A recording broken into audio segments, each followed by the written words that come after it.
नमस्ते बच्चों, आज हम हिंदी विषय में इकाई नंबर 5 चिड़ियाघर की शेर इसका अभ्यास करेंगे। तो चलो बच्चों, आज हम भी चिड़ियाघर की शेर यानी कि प्राणी संग्रहालय की मुलाकात।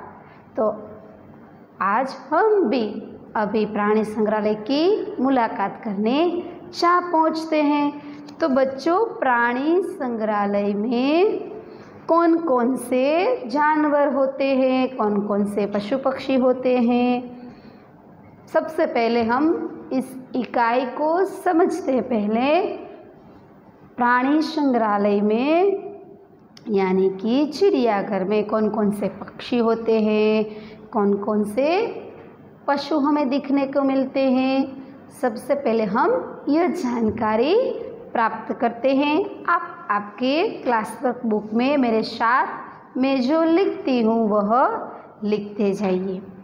तो यहाँ इस इकाई का क्या नाम है बच्चों? चिड़ियाघर की शेर। चिड़ियाघर की शेर में जो भी पशु पक्षी आता है, हमें देखने को मिलता है, यह पहले हम जान लेते हैं। उसके बारे में हम पहले जानकारी प्राप्त कर लेते हैं। बाद में हम इकाई की ओर यानी कि पाठ्य पुस्तक में जो लिखा गया है उसके बारे में बाद में हम अभ्यास करेंगे। उनसे पहले यानी कि हम जब इकाई को समझते हैं उनसे पहले हम यह देख लेते हैं कि इस इकाई में कौन कौन से प्राणी, कौन कौन से पक्षी यहाँ पर इस इकाई में उसके बारे में हमें बताया गया है, उसके बारे में लिखा गया है। हमें पहले तो कौन कौन सा चित्र है यह पहले देखना ज़रूरी है।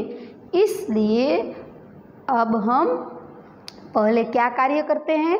पहले हम इकाई में दिए गए पक्षी और प्राणी, इकाई में दिए गए पक्षी और प्राणियों को सबसे पहले देखते हैं कि कौन पक्षी हैं, इसको गुजराती में क्या कहते हैं, कौन प्राणी है, इसका नाम हम देखते हैं। बाद में हम देखते हैं कि उसे गुजराती में क्या कहा जाता है। पहले हमें ये समझना ज़रूरी है। क्यों बच्चों? क्योंकि आपकी पाठ्य पुस्तक में आपने देखा होगा कि पाठ्य पुस्तक में प्राणी पशु का, पक्षी का नाम नहीं दिया गया है, उनके चित्र रखे। आपकी पाठ्य पुस्तक में नाम नहीं दिया गया है, पर क्या किया गया है? उनमें उस जगह पर, किस जगह पर? जिस जगह पर जिस प्राणी के बारे में बात की गई हो, बात बताई गई हो, वह प्राणी का चित्र रखा है ना बच्चों? आप आपके पाठ्य पुस्तक में देखते जाइए कि आपके पाठ्य पुस्तक में ऐसा किया है कि जिसकी बात यानी कि जिसके बारे में इकाई में बताया है वहाँ पर इकाई में चित्र दिया गया है। उनका, प्राणी का, पक्षी का नाम नहीं लिखा गया, बल्कि वहाँ पर उनका चित्र रखा गया है। तो चित्र रखा है, पर उसे गुजराती में क्या कहा जाता है, हिंदी में क्या कहा जाता है? यहाँ तो हिंदी भाषा दी गई है, तो इसलिए हमें वह प्राणी का नाम, वह पक्षी का नाम हिंदी में उसे क्या कहा जाता है उसके बारे में पहले तो यह बात तो समझनी पड़ेगी ना। यूं ही हम इकाई को पढ़ते जाएंगे तो हमें पता नहीं चलेगा कि यहाँ पर जो दिया गया है उसे क्या कहा जाता है। चित्र हम देखते हैं, उसे कहते भी हैं, यानी कि हम एक उदाहरण के तौर पर देखते हैं कि यहाँ पर हरे रंग का जो पक्षी दिखाई देता है उसे हम गुजराती में क्या कहते हैं? पोपट। क्या कहते हैं? पोपट कहते हैं। और हिंदी में उसे क्या बोला जाता है? तोता। तो यहाँ पर इस इकाई में हम जब पढ़ेंगे तो हमें पोपट को तोता कहा जाता है यह बात नहीं पता होगी, तो हम किस तरह से इस इकाई को समझ पाएंगे? इसी वजह से, उसी कारण सबसे पहले हम क्या करेंगे बच्चों? हम हमारी पाठ्य पुस्तक में जो इकाई दी गई है, इस इकाई में जो चित्र दिया गया है वह चित्र किसका है? उसे हिंदी भाषा में और गुजराती भाषा में क्या कहा जाता है, यह हम देखते हैं। तो बच्चों मेरे साथ आप भी आपकी नोटबुक में लिखते जाइए, इसलिए आपको भी पता चले कि गुजराती में और हिंदी में प्राणियों को और पक्षियों को कौन कौन से नाम से पुकारा जाता है। तो आओ बच्चों, अब हम पशु और प्राणी और पक्षी को कौन कौन से नाम से पुकारते हैं यह हम देखते हैं।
आपको क्या करना है बच्चों, हिंदी और गुजराती दोनों में उनके नाम लिखने हैं। क्या करना है, दोनों में उनके नाम लिखना है, यानी कि हमें बताना है कि गुजराती में पक्षी या प्राणी को क्या कहा जाता है। हम दोनों ही साथ में लिखते जाएंगे कि पशु और पक्षी, यानी कि प्राणियाँ और पक्षियाँ, उसे गुजराती में कौन से नाम से पुकारा जाता है। तो देखो बच्चों, शेर को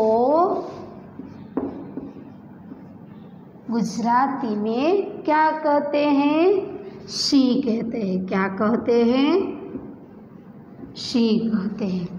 तो यह आपको अब पता चल गया होगा कि इकाई को समझने के पहले हमें पशु और पक्षियों का नाम अवश्य सीखना हो पड़ेगा।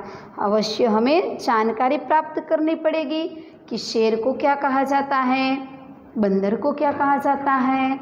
यानी कि यहाँ पर तो आपकी पाठ्य पुस्तक में तो क्या दिया गया है बच्चों, चित्र दिया गया है, इसलिए हमें यह करना ज़रूरी है।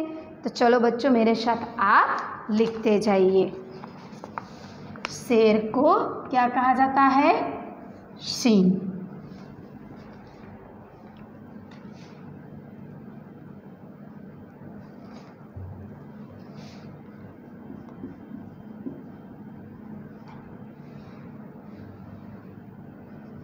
बंदर यानी कि गुजराती में उसे क्या कहते हैं, वांदरो। बंदर को क्या कहा जाता है, वांदरो। उसके बाद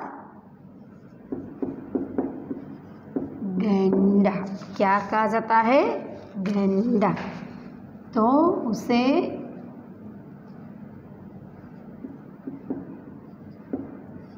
हिंदी में गेंडा और गुजराती में उसे क्या कहा जाता है, गेंडो। गुजराती में शू कहवाय, गेंडो। बाद में आएगा जिराफ। क्या आता है, जिराफ। उसे क्या कहा जाता है, जिराफ। तो आप आपकी पाठ्य पुस्तक में भी देखते जाइए कि पहले आपके पाठ्य पुस्तक में कौन सा चित्र आया? सिंह का आया, उसके बाद बंदर का आया, उसके बाद जो दिया गया है वह प्राणी और पक्षी का नहीं है, पशु और पक्षी का नहीं है, बल्कि खाने की चीज का है, मूंगफली है। और उसके बाद केले का चित्र है। उसके बाद क्या आया? गेंडा आया। क्या आया? गेंडा आया। उनके बाद क्या आया? जिराफ आया। क्या आया? जिराफ आया। अब हम देखते हैं, आपके पाठ्य पुस्तक भी बच्चों साथ में रखिएगा, इसलिए क्योंकि आपको पता चले कि वहाँ पर कौन कौन सा पशु दिखाई देता है और पक्षी भी। तो अब जिराफ के बाद किसकी बारी आई? भालू की। कौन आता है? भालू। भालू यानी कि रीछ। कौन आता है? भालू। उनके बाद का चित्र जो आपके पाठ्य पुस्तक में दिया गया है वह किसका है बच्चों? मछली। किसका है? मछली।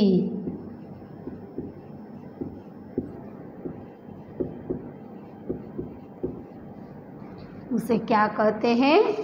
मछली।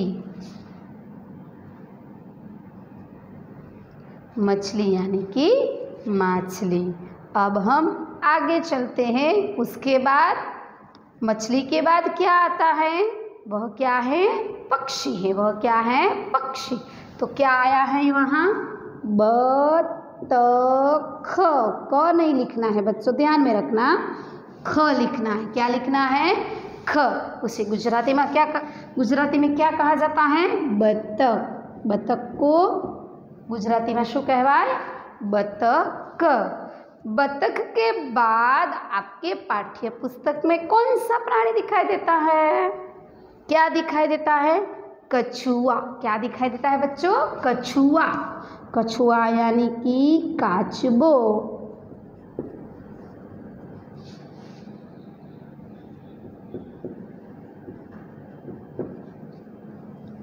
उसके बाद कछुए के बाद कौन दिखाता है बच्चों पाठ्य पुस्तक में? देखते जाइए। मैं आपको इसलिए बार बार ऐसा कह रही हूँ कि आप आपके पाठ्य पुस्तक में देखते जाइए। क्यों? क्योंकि इनमें जो चित्र दिया गया है वहाँ हमें चित्र नहीं बोलना है, पर क्या किसका चित्र है उसका नाम लेकर हमें इकाई को पढ़नी है। इसलिए मैं आपको बार बार बताती हूँ कि यहाँ पर आपको क्या बोलना है। तो यहाँ मगर का चित्र आया है, तो हम जब इकाई को पढ़ेंगे तब वहाँ क्या बोलना है? मगर बोलना है। इसलिए तो अब बच्चों आपकी पाठ्य पुस्तक में कौन सा चित्र दिखाई देता है? मगर का। कौन सा दिखाई देता है? मगर का। मगर यानी ગુજરાતીમાં આપણે એને શું કહેવામાં આવે છે? મગર। શું કહેવામાં આવે છે? મગર। उनके बाद मगर के बाद क्या दिखाई देता है?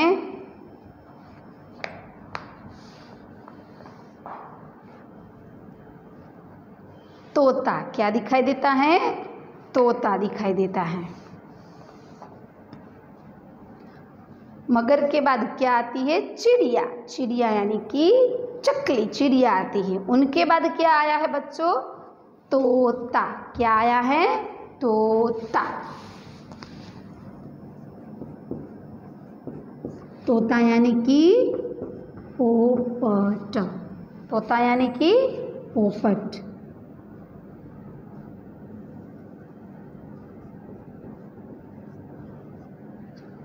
उसके बाद क्या आया है? तोते के बाद जो आया है वह क्या है? कातुआ। क्या है? कातुआ। कातुआ यानी कि उसे क्या कहा जाता है? कातुए को काका कौआ। क्या कहा जाता है बच्चों? काका कौआ।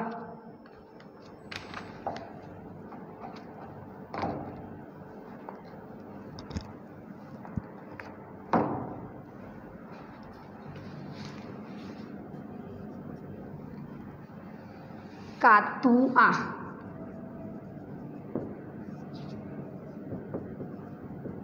काका कौआ।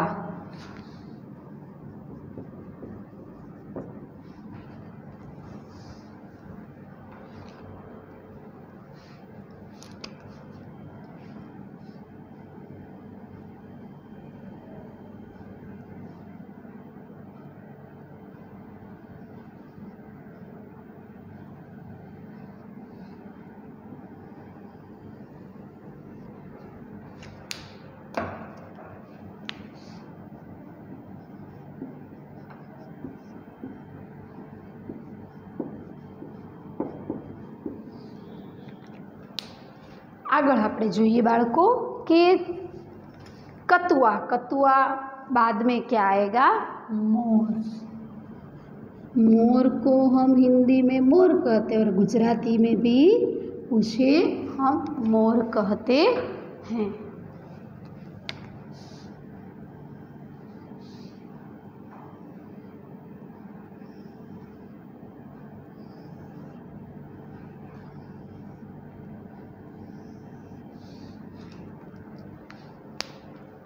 मोर के बाद हम देखते हैं क्या है?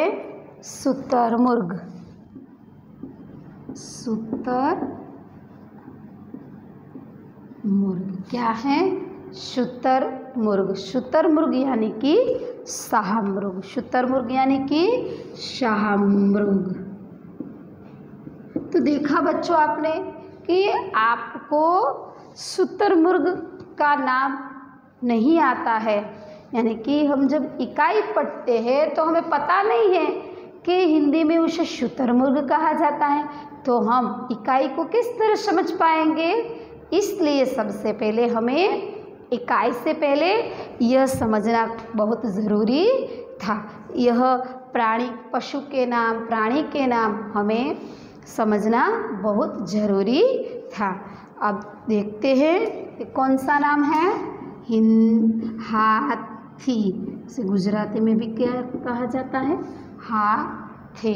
और बाद है ऊंट।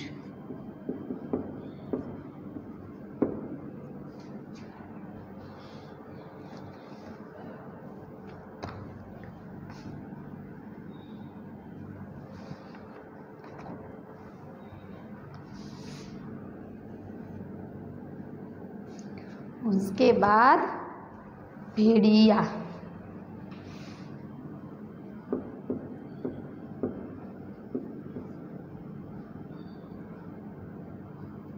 क्या है? भेड़िया। क्या है? भेड़िया। भेड़िया को क्या कहा जाता है? वरु। वरु क्या कहा जाता है? वरु। तो बच्चों, आपकी इकाई में जो भी प्राणी और पशु के,